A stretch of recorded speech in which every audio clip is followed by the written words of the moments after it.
ஆம். Hello friends. நான் வந்து இன்றைக்கி எக்கனாமிக்ஸ் எப்படி ப்ரிப்பேர் பண்ணுறது, போத் ப்ரிலிம்ஸ் அண்ட் மெயின்ஸ் ஒன்றா அப்படிங்கிறதுக்கு வந்து ஒரு டிப்ஸ் சொல்ல போகிறேன். டிப்ஸ்ன்னு இல்லை, இது வந்து உங்களுக்கு ஒரு நாலேஜ் கிடைக்கும் எப்படி எக்கனாமிக்ஸ் படிக்கணும்னா. புக்ஸில் வந்து நம்ம ஸ்கூல் புக் படிக்கணும் அப்படிலாம் ஒன்றும் தேவையில்லை. இதை வந்து நம்ம வந்து ரிவர்ஸாக படிக்கலாம். எப்படின்னா நியூஸ் டு சப்ஜெக்ட் அந்த மாதிரி போகலாம். ஏன்னா நம்ம நார்மலாக வந்து புக்ஸ் படிச்சுட்டு நம்ம போவோம்.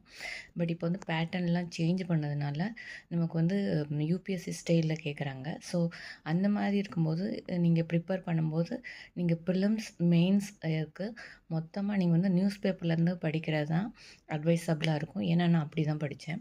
இதை வந்து எப்படி படிக்கிறதுன்னு பார்த்தீங்கன்னா, எவ்ரிடே இப்போ இந்த ஒரு பேஜ் காமிக்கிறேன். ஸோ இந்த பேஜ் தான் வந்து உங்களுக்கு இவ்வளோ தான் ஒரு நாளைக்கு எக்கனாமிக்ஸ் பற்றி படிக்க போகிறோம். இதில் என்ன பண்ண போகிறீங்கன்னா, நீங்கள் ஃபர்ஸ்ட் வந்து இந்த மாதிரி ஹெட்லைன்ஸ் மட்டும் பாருங்கள். இந்த மாதிரி ஒரு ஹெட்லைன், 2 ஹெட்லைன் இருக்குது. 3வது வந்து இது ஒரு 3வது ஹெட்லைன். இது வந்து ஒரு 4 ஹெட்லைன்ஸ். ஸோ இவ்வளோ தான் வந்து இன்றைக்கி நியூஸில் போட்டிருக்காங்க. ஸோ இது வந்து நீங்கள் எப்படி படிக்க போகிறீங்க அப்படின்னு பார்த்தீங்கன்னா, இப்போ வந்து 6000 ருபீஸ் வந்து உங்களுக்கு ஐஃபோனில் வந்து விலை குறைச்சிருக்காங்க. இது எப்படின்னா ஒரு பட்ஜெட்டில் வந்து டேக்ஸ் குறைஞ்ச பிறகு உங்களுக்கு இந்த ஃபோனோட விலை குறைஞ்சிருக்கு. ஸோ இதை வந்து நீங்கள் ஏன் படிக்கணும் அப்படின்னா, இது வந்து உங்களுக்கு ஜஸ்ட்டு நீங்கள் வந்து மைண்டில் மட்டும் வச்சுக்கணும். ஒரு அமௌண்ட் வேணால் நீங்கள் எழுதி வச்சுக்கலாம். ஒரு 6000 ருபீஸ் குறைஞ்சிச்சு ஒரு நியூஸ் கோட் பண்ணுறதுக்கு வந்து மெயின்ஸில் யூஸ் ஆகும். ஸோ அப்போ எப்படின்னா, இந்த கவர்மெண்ட் வந்து இம்பேக்ட் பண்ணுறது வந்து டேக்ஸில் பண்ணது வந்து உங்களுக்கு ஒரு ப்ராடக்ட்டில் வந்து ரெஃப்ளெக்ட் ஆகுது. ஸோ அந்த ப்ராடக்ட் வந்து ரெஃப்ளெக்ட் ஆகும்போது பையர்ஸ் அதிகமாக இருப்பாங்க. ஸோ எக்கானமியில் எப்படி அது ப்ளே பண்ணும், ஸோ அது மக்கள் எல்லோரும் வாங்குவாங்க, அது எப்படி இன்வால்வ் ஆகும், அந்த மாதிரி வந்து மெயின்ஸில் வந்து நம்ம ஒரு பாயிண்ட்ஸு கொடுக்கறதுக்கு வந்து இது யூஸ் ஆகும், அவ்வளோதான். ஸோ இது வந்து இந்த பொருள் மட்டும் இல்லை, மற்ற பொருளோட எப்படி கனெக்ட் ஆகுது அப்படிங்கிற ஒரு நாலேஜ் மட்டும் உங்களுக்கு தெரியணும், அவ்வளோதான் இதில். அதுக்கடுத்து இந்த இது பார்த்திங்கன்னா ரிசர்வ்ஸ், அந்நிய செலவாணி கையிருப்பு, அதை பற்றி கொடுத்துருக்காங்க. ஸோ இது வந்து என்னன்னு நீங்கள் படிக்கணும். படிக்கும்போது என்ன, நம்ம வெளிநாட்டிலேருந்து பொருட்கள்லாம் இறக்குமதி செய்யும்போது அவங்களுக்கு வந்து அந்த அமௌண்ட் டாலரில் தான் நம்ம கொடுக்க போகிறோம். யூரோவாவோ டாலராவோ இல்லை எதுலேயோ கொடுக்கும்போது நம்ம அந்தளவுக்கு அமௌண்ட் வந்து சேர்த்து வச்சுருப்போம்.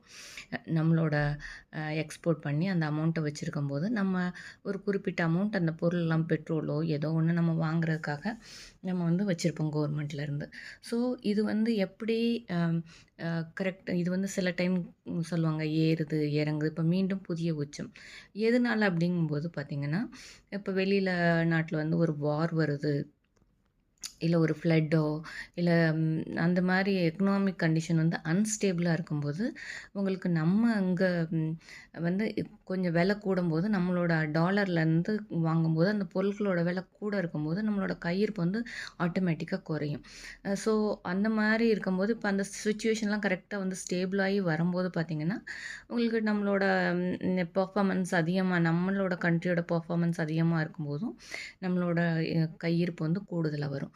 ஸோ இந்த மீண்டும் புதிய உச்சம் அடையுது அப்படின்னா இந்த ஃபினாமினா, நம்ம இந்த பேசிக் ஃபினாமினா என்னன்னு இதிலேருந்து கற்றுக்கணும். ஸோ இவ்வளோ தான் இந்த டேர்ம்ஸ் வந்து பேசிக் டேர்ம்ஸ் வந்து அந்நிய செலவாணி கையிருப்புனா என்ன, அது எப்படி குறையுது, அது எப்படி கூடுது, எதனால கூடுது, அந்த மாதிரி படித்து வச்சுட்டிங்கன்னா இது வந்து நம்ம மெயின்ஸுக்கும் யூஸ் ஆகும். ப்ளஸ் பேசிக் டேர்ம்ஸ் வந்து நீங்கள் கிளியர் ஆகிடுவீங்க. ஸோ எக்கனாமிக்ஸ் கொஷின் போடும்போது இது கொஞ்சம் ஈஸியாக இருக்கும். அடுத்து இங்கே பார்த்தீங்கன்னா ஐசிஐசிஐ வங்கி நிகர லாபம் 10% உயர்வுன்னு போட்டிருக்கு. ஸோ இதில் வந்து நீங்கள் என்ன படிக்கிறீங்கன்னா, ஸோ நம்ம இதை பார்த்துட்டு அப்படியே விட்டுறக்கூடாது.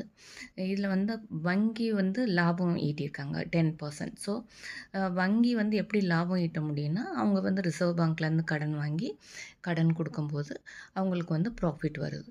ஸோ அது மூலமாக தான் இவங்க வந்து ப்ராஃபிட் எடுக்கிறாங்க. ஸோ அது வந்து எப்படி பேசிக் பேங்க் எப்படி ஒர்க் ஆகுது, ஸோ ரிசர்வ் பேங்க் யார், அதோட கவர்னர் யார், ஸோ அந்த மாதிரி ரிலேட்டடாக இதில் வந்து 360 டிகிரி நீங்கள் படிச்சிங்கன்னா பேங்க்கோ, பேங்கிங் செக்டரோ, பேங்க் எப்படி லோன் கிடைக்குது, எப்படி லோன் கொடுக்குறாங்க, அது மாதிரி இன்ஃப்ளேஷனோ அந்த மாதிரி இதெல்லாம் நீங்கள் வந்து படித்து வைக்கும்போது அந்த டேர்ம்ஸ்லாம் ஒரு 10 டேர்ம்ஸ் போட்டு ஒரு அண்டரில் அதோட மீனிங் என்ன, ஒரு பேசிக் எப்படி ஒரு பேங்க் ரன் ஆகுது, எப்படி லோன் கொடுக்குறாங்க, எப்படி ப்ராஃபிட் எடுக்கிறாங்க, இந்த மாதிரி படிச்சீங்கன்னா, ஸோ இங்கேருந்து நீங்கள் வந்து பேசிக் படிக்கிறீங்க கரண்ட் அஃபேர்ஸை ரிலேட் பண்ணி.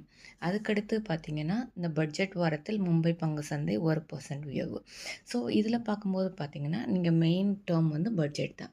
ஸோ இதுலேருந்து நீங்கள் பட்ஜெட்னா என்ன, பட்ஜெட் எப்படி போடுறாங்க, பட்ஜெட்டில் எத்தனை டைப் இருக்குது, இந்த பட்ஜெட் வந்து அதில் ஒரு ரிலேட்டடாக சில டேர்ம்ஸ் முக்கியமானது ஹிஸ்டாரிக்கல் ஏதாவது இருக்கலாம், ஒரு லேடி நிறைய தடவை பட்ஜெட் போட்டிருக்கலாம். ஸோ அந்த மாதிரி ப்ரிலிம்ஸ் பாயிண்ட் ஆஃப் வியூவில் அந்த மாதிரி படிக்கலாம்.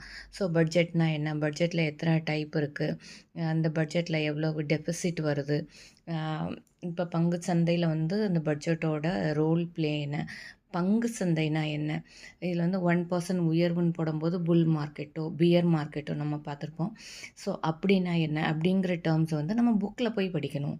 பேசிக்காக அப்படி என்ன ஒரு நாலேஜ் தெரிஞ்சுட்டு வரும்போது இந்த மாதிரி வருது அப்படிங்கும்போது நமக்கு ஓரளவுக்கு வந்து போதுமான நாலேஜ் கிடைக்கும். ஸோ இதில் என்னென்ன நீங்கள் டேர்ம் பார்த்துருக்கீங்கன்னா, பட்ஜெட்டோட எஃபெக்ட் எக்கானமியில் எப்படி ப்ளே பண்ணுங்கிற ஒரு பாயிண்ட்டு, அதுக்கடுத்து அந்நிய செலவாணி, ஏன்னா இவ்வளோ இதுதான் ரொம்ப இம்பார்ட்டன்ட் டேர்ம், அது படிச்சிருக்கீங்க. அதுக்கடுத்து பேங்கிங் செக்டரை பற்றி படிச்சிருக்கீங்க. அதுக்கு பிறகு பட்ஜெட் பற்றி படிச்சிருக்கீங்க. அதுக்கு பிறகு ஷேர் மார்க்கெட் பற்றி. ஸோ உங்களுக்கு வந்து இவ்வளோ பாயிண்ட்ஸ் கிடச்சிருக்கு. இதோட பேசிக்கை வந்து நீங்கள் புக்ஸில் போய் அதை வந்து நோட் பண்ணி வச்சுட்டு படிங்க. ஸோ நெக்ஸ்ட்டு நியூஸ் பேப்பர் பார்க்கும்போது இதே மாதிரி தான் டேர்ம்ஸ் திருப்பி திருப்பி ரிப்பீட்டடாக வரும்போது நீங்கள் வந்து இந்த டேர்ம்ஸை வந்து கிளியர் ஆயிடுவீங்க. ஸோ நீங்கள் வந்து மெயின்ஸ் எழுதுறதுக்கு ரொம்ப ஈஸியாக இருக்கும் இந்த மாதிரி பாயிண்ட்ஸ் இது பண்ணிக்கிட்டு வந்தீங்கன்னா.